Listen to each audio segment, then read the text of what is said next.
have leaders that think of the interests of Nigeria. That's pure the and simple. The Chinese just have the interest of their own pockets. They do. They cannot at this point. When you see what's killing Nigeria to our nation without complicity by people on ground. On ground. So who are the That's ones just on ground that are it. We don't have leaders that love our country.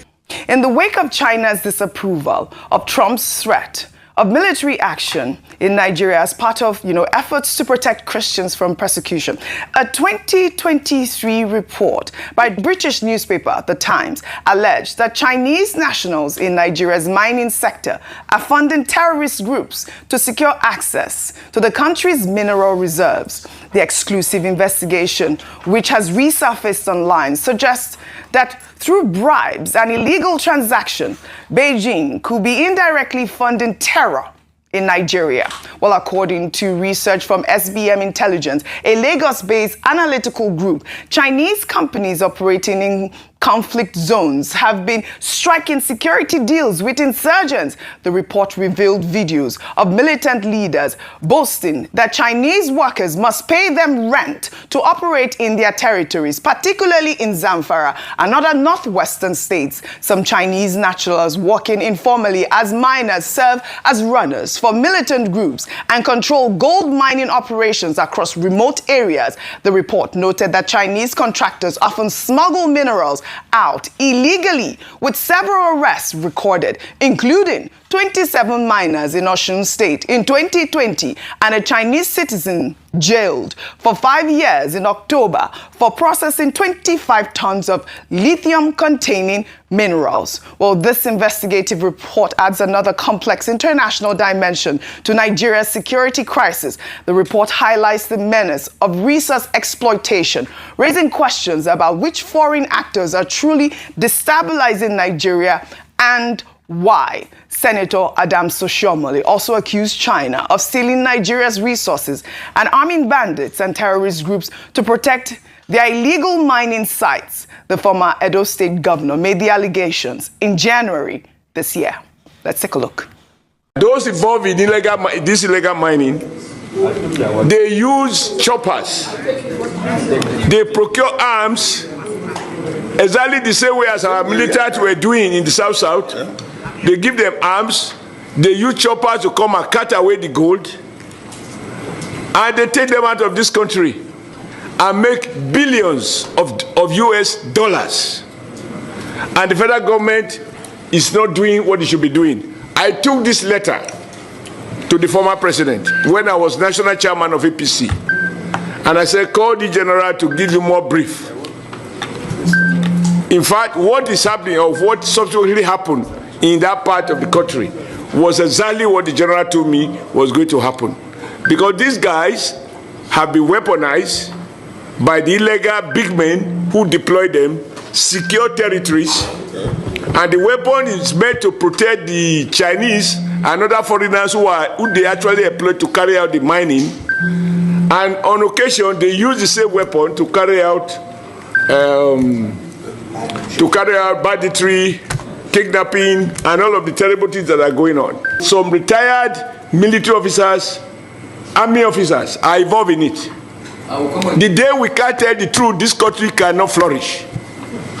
We can't change our, when it affects our people, we are at our best.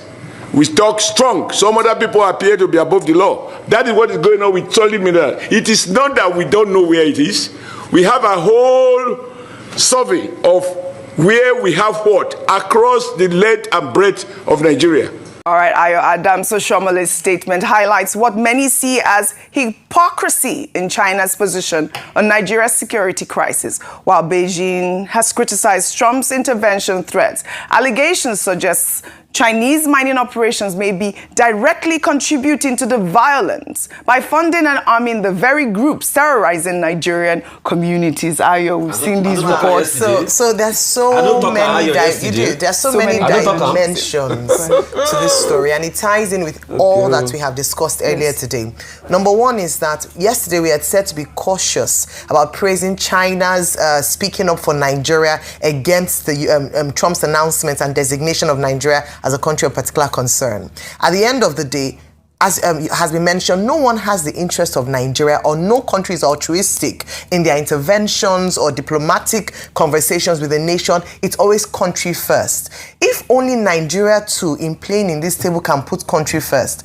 I say this because Oji, it's not for a lack of intelligence or a lack of information, because we have had a number of people come out to make very significant claims like this, as the Senator Adams Oshiemole had made on the floor of the Senate. Number one, we had a list released from Dubai around the financiers of banditry. We've had Nasir El-Rufai, former governor of Kaduna State, give explosive interviews around the people who are funding or enabling banditry and territory. We've had a number of people, high-ranking people, come out to tell us who and who. But I said it and I continue to say it. It is a will to deal with these people. Yes. And so while we're congratulating the DSS for what they've done, when I was looking, I was like, oh, these are the small fries.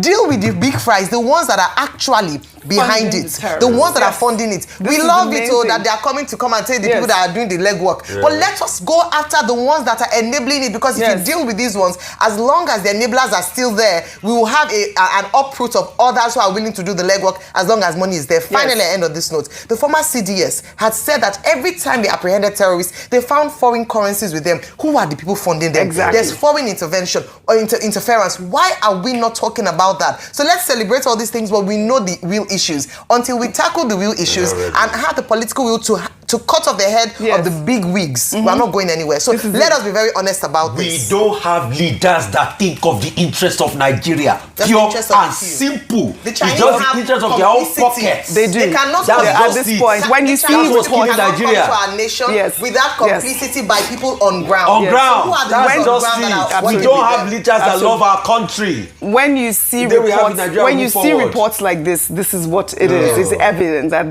these are the issues. But at the end of the day, we must tackle insecurity.